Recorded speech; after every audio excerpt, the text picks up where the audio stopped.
Maka di situ keluarga kami Muslim dari kerajaan Tanah Jawa mengalami kemiskinan, Pak. Karena tanah keluarga itu tidak pernah dikembalikan Republik ini. Itu artinya apa? Kalau si Haporas, saudara kami Ambarita ini, bisa menuntut dan memperoleh tanah dengan klaim yang menurut kami tidak berdasar, itu akan memancing kami. Kalau bergeser, saya bilang sama DPR, kalau kalian tidak bisa menjaga HPH kalian HTI itu untuk kalian kuasai, cukup banyak.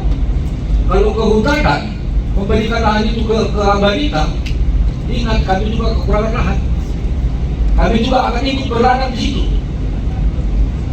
Karena sudah lama kami menderita. Ini menjadi pertimbangan penting kita.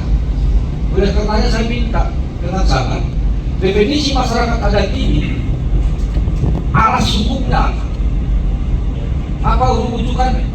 Hanya turun-temurun datang dari perantauan. Saya selalu katakan Pak DPR ini, Pak Wakil Ketua, tahun 1890-an Raja Siantar, satu perangkat kerajaan, karena melawan Belanda ditangkap dibawa ke Bengkalis, dan mereka turun-temurun di Bengkalis. Tapi tidak layak warga Damani menuntut tanah adat pidana lain. Ini penting menjadi pikiran kita. Bagaimana kalau ada warga Damani di Aceh turun-temurun? Ada. Boleh nggak menuntut tanah adat?